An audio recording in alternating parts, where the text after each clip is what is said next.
बिस्मिल्लाहिर्रहमानिर्रहीम। अस्सलाम वालेकुम व्यूवर्स, मैं वेलकम करती हूँ आपका अपने यूट्यूब चैनल ड्रेसिंग बेनिया पर। आज मैं आपके साथ एक ट्रेंडी नेकलाइन की डिज़ाइनिंग शेयर करने जा रही हूँ। इसे आप समर ड्रेसेस के ऊपर स्पेशली ईद के लिए ज़रूर बनाएगा। मैंने यहाँ पे लेडीज़ बुकरम लिया था 11 इंच चौड़ा और 13 इंच लंबा। डबल फोल्ड कर लेना है चौड़ाई के रुख पे, और गले की जो चौड़ाई यहाँ पे मार्क कर रही हूँ वो 3.5 इंच के करीब है। इसकी पहले गले की गहराई जो मार्क करूँगी वो 5 इंच होगी, और जहाँ पे मैंने 5 इंच मार्क किया है उससे अंदर की तरफ, फोल्डेड हिस्से से अंदर की तरफ 1 इंच के जो 2 पॉइंट्स होते हैं उसका निशान लगा लेना है।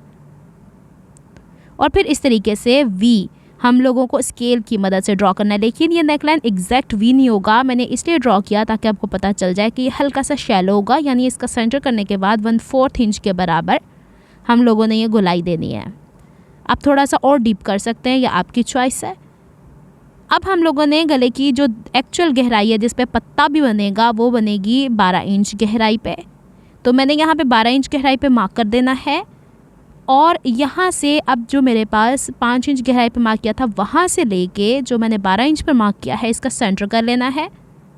जो हमने सेंटर किया उससे अंदर की तरफ तकरीबन 1 इंच मार्क करना है। ये वाला पत्ता जो बनेगा वो थोड़ा सा डीप बनेगा, और इसकी जो चौड़ाई होगी वो भी ज़्यादा होगी।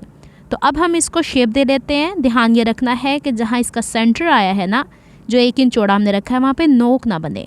इसके बाहर 1 इंच का मार्क लेके हम लोगों ने इसको ये शेप दे देनी है। ये मैंने आपके सामने थोड़ा सा क्लोज करके दिखा दिया है।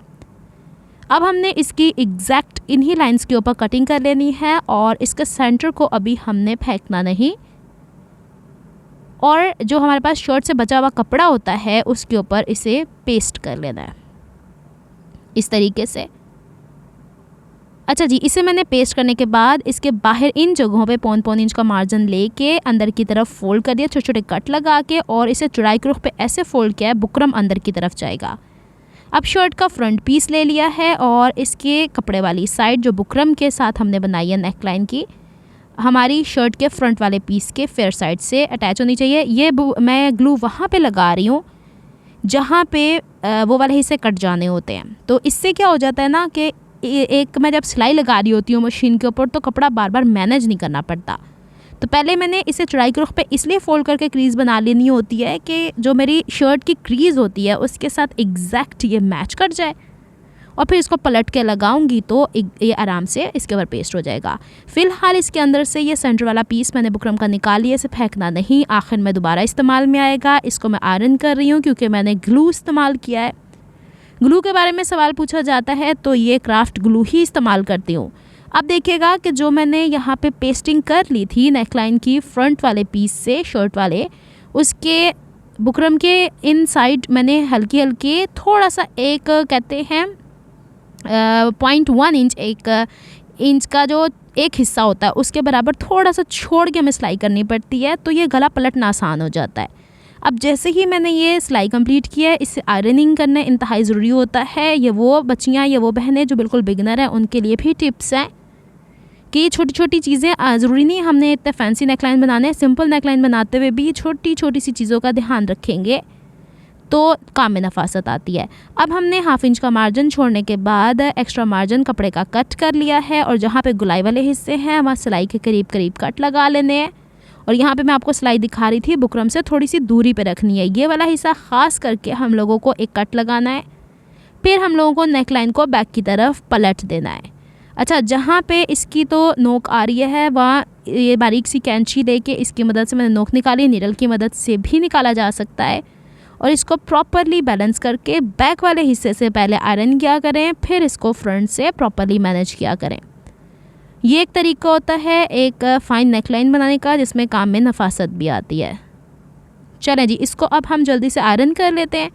फिर एक नज़र हम इसे फ्रंट से बिछा के देखते हैं, कहीं झोल तो नहीं, कहीं खिंचाव तो नहीं, कहीं ऐसा तो नहीं अंदर की तरफ से हमने कपड़ा प्रॉपरली कट ना किया हो और एग्जैक्ट वहाँ से कपड़ा निकल ना रहा हो। चलें जी, बिल्कुल ठीक हो गया है। अब इसके बैक साइड पे मैं तुरपाई नहीं करूँगी क्योंकि अभी इसमें काम बाकी है। तो डबल साइडेड फ्यूजिंग टेप जो होती है, जिसे रिवर्सिबल भी शायद कहा जाता है, लेकिन यहाँ पे डबल साइडेड टेप दराज से भी मिल जाती है, मार्केट्स में भी अब तो अवेलेबल है। मैं बैक के ऊपर लगा के इसको पेस्ट कर रही हूँ, मैं इस वक्त तुरपाई नहीं कर रही। बिल्कुल बारीक सी लेस ली है मैंने, ये 1/2 इंच से 2 पॉइंट कम है, और इसके ऊपर सिक्वन भी लगे हुए हैं। तो अब मैं इसके बैक के ऊपर, लेस के ऊपर UHU लगा रही हूँ, कपड़े पे नहीं, क्योंकि जालीदार लेस है। और इसके यहाँ गले के साथ साथ रख के जो हम लोगों ने पत्ता शेप बनाई है और V शेप नेकलाइन बनाई है, इसको मैं पेस्ट करूँगी। पेस्ट करने की 2 रीज़न्स हैं। एक तो ये कि फ़ाइन काम हो जाएगा, दूसरा ये कि जब हम इसकी बिल्कुल फाइनल टच करेंगे इसको, तो इसके आखिर में सिलाई लगानी होती है। तो इस वजह से मैं इसको प्रेफर करती हूँ कि UHU की मदद से पेस्ट कर दिया करूँ, ताकि एग्जैक्ट रिज़ल्ट उसी वक्त आपको शो हो जाए। यहाँ बॉटम पे मैं कॉर्नर बना के इसे पलट दूँगी और इसके एक इन साइड पे मैंने सिलाई लगा ली है। ये देखिए जी, इस वक्त तक ये बना है। अब मैंने 7.5 बाय 7.5 इंच का वही बुकरम लिया है लेडीज़ का, उसे 2 टाइम्स फोल्ड किया है। पहले तो इसके अंदर हमने 5 इंच का निशान लगाना है, फिर 2.5 इंच, 5 इंच का आधा 2.5 इंच होता है, और 2.5 इंच से अंदर की तरफ 1.25 इंच मार्क, जिसे हम 3/4 इंचेस कहते हैं। और यहाँ पे ये शेप हम लोग को ड्रॉ करनी है। देखिए 5 इंचेस लॉन्ग और इसकी जो विड्थ सेंटर से है वो 3/4 इंचेस है। अब इसके बाहर 1.25 इंच का यानी 3/4 इंचेस का गैप लेना है। इसमें ज़्यादा गैप नहीं देना साइड वाला, और इसकी हम लोगों ने ये लीफ शेप कटिंग कर देनी है। कोशिश ये करनी है कि कैंची का जो अगला सिरा होता है वो फ़ौरन से दब ना जाए, स्टार्ट हो तो वहीं पे जाके ख़त्म हो जहाँ पे ये पत्ती एंड होती। 2 शेप्स बन गई हैं। इसे हमने एक्स्ट्रा फैब्रिक पे पेस्ट कर लेना है। इसके बाहर 1.25 इंच का मार्जिन छोड़ने के बाद एक्स्ट्रा मार्जिन कट करके इसके इस तरह छोटे छोटे कट्स लगा के मैंने ग्लू की मदद से बैक की तरफ पेस्ट कर लिया है। और अब देखिएगा कि इसे अटैच कैसे करना है। शर्ट का फ्रंट पीस है, ये आर्म होल का 2 इंच नीचे की तरफ निशान लिया है। 1.5 इंच नहीं ले रही, 1.5 इंच से ज़रा गैप जो था ना वो जाके शोल्डर में जा रहा था, क्योंकि अभी हमने शोल्डर भी स्टिच करना है। अब देखिएगा कि जो शर्ट का वो हिस्सा जहाँ पे नोक बनी हुई है उल्टे हाथ की तरफ, वहाँ तक स्केल रखा है, और इस तरह रखने के बाद इसमें यहाँ पे क्रीज़ बना लेनी है। ये एक मेजरमेंट मैंने आपको बता दी है, दोनों तरफ एग्जैक्ट यही मेजरमेंट्स होंगी। और इसको यूँ रख के पलट के पहले मैं एक दफ़ा और क्रीज़ कर लेती हूँ, क्योंकि स्टीम आयरन की मदद से थोड़ा सा वेट हो चुका है। तो इसको ज़रा अच्छे से क्रीज़ बना लेते हैं। देखिए पत्ती मैंने वैसे जैसे नेकलाइन फ़ोल्ड किया था, सेंटर से फ़ोल्ड कर लिया है। अब इसकी प्लेसमेंट्स देख लीजिएगा, मेजरमेंट्स देख लीजिएगा, ताकि आपको समझने में आसानी हो। अच्छा जी, अब हमने पत्ती सेंटर से सेंटर मिला के रखी, जो क्रीज़ लाइन थी वो, और पत्ती को भी मैंने चौड़ाई के रुख पे फ़ोल्ड कर दिया था। यहाँ नोक से, इस नोक से 1.5 इंच अंदर की तरफ हमारी ये जो पत्ती है इसका नोक जो कट जाएगा। देखिए बुकरम का इनसाइड जो 5 इंच के अंदर आ रहा है वो आ जाना चाहिए। और यहाँ से हम लोगों ने इसके उस हिस्से पे ग्लू लगा लेनी है जिस हिस्से के ऊपर हमें कटिंग करके बैक की तरफ पलट देना है। शर्ट के ऊपर नहीं आनी चाहिए हमारी ये जो भी UHU लगा रहे हैं या वाइट जर्मन ग्लू लगा रहे हैं व्हाट्सएवर। ये देखिए 1.5 इंच का डिफरेंस यहाँ से आना है, 1 इंच का डिफरेंस यहाँ से आना है। और अगर तो आपने इन पत्तियों के ऊपर भी लेस लगानी है, वो भी मैं आइडिया दे देती हूँ। दोनों हिस्से आपने पहले प्लेस करके और फिर इसको मेजर करना है, फिर सिलाई लगानी है। फ़र्ज़ करें जी आपने ये लेस लगानी है, लेस की मैं चौड़ाई अब आपको जाके दिखा रही हूँ, 1 इंच में 2 पॉइंट्स कम है।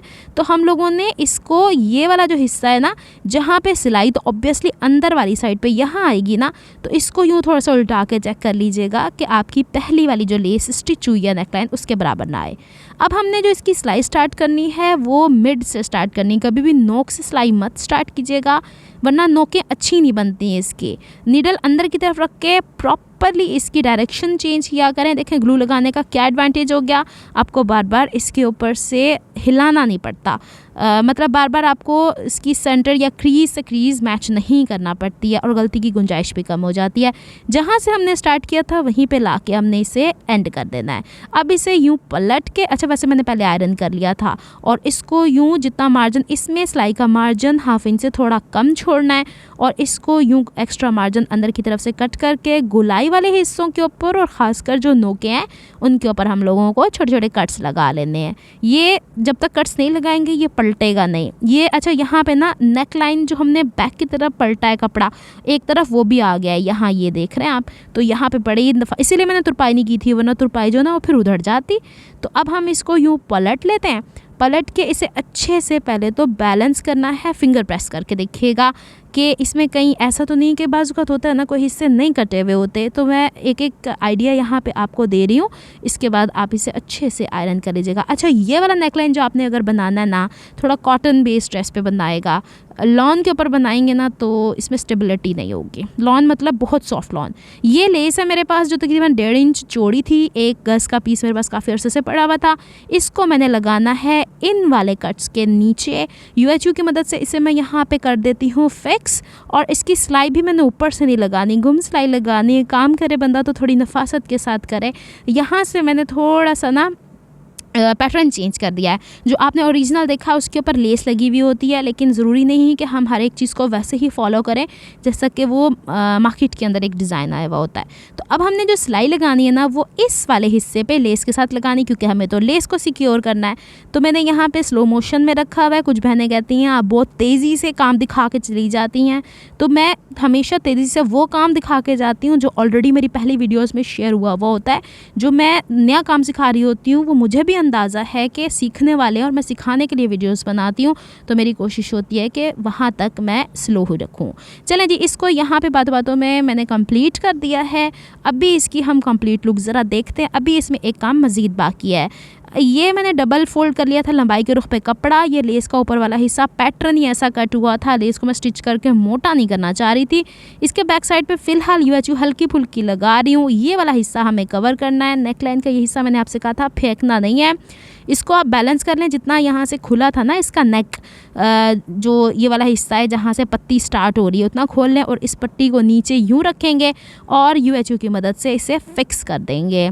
अभी हमने इसके ऊपर सिलाई लगानी है। आपको याद होगा कि मैंने गले के इर्द गिर्द जो लेस लगाई थी उसकी मैंने एक सिलाई लगाई थी, दूसरी बाकी है। तो अब दूसरी सिलाई के साथ हम इसको फिक्स कर देंगे। अगर आपको मेरी एफर्ट्स पसंद आती हैं तो please like my videos, subscribe to my channel, hit on the notification bell for more updates. इसी तरह के डिफरेंट आइडियाज़ देखने के लिए आप चैनल को सब्सक्राइब कर सकते हैं। मेरी वीडियोस को आप शेयर भी कर सकते हैं। ड्रेसिंग मैनिया 21 इंस्टाग्राम है जहाँ पे आप DM करते हैं। अक्सर बहनों के सवालों के जवाब मैं वहीं पर दे देती हूँ। अक्सर को तो मैं कमेंट्स में भी रिप्लाई दे देती हूँ। तो यहाँ जब तक ये कंप्लीट होता है इसकी कंप्लीट लुक मैं आपको दिखा देती हूँ। बताइएगा ज़रूर ये नेक लाइन आपका कैसा लगा। थोड़ा सा हमने इसका वेरिएशन लेकर आए हैं और अभी मैं आपको इसकी कंप्लीट लुक दिखा देती हूँ। चलें जी, ये हो गई है कंप्लीट लुक इस नेक लाइन की। उम्मीद है आपको पसंद आएगी। कमेंट्स में ज़रूर बता दीजिएगा और आप भी ट्राई करके देखिए। इंशाल्लाह आप लोग भी ऐसे ही बना सकते हैं। मिलती हूँ मैं आपसे किसी नेक्स्ट वीडियो में किसी नए प्रोजेक्ट या आइडिया को लेके। तब तक के लिए दुआ में याद रखिएगा। अपना बहुत सारा ख्याल रखिएगा। अल्लाह हाफिज़।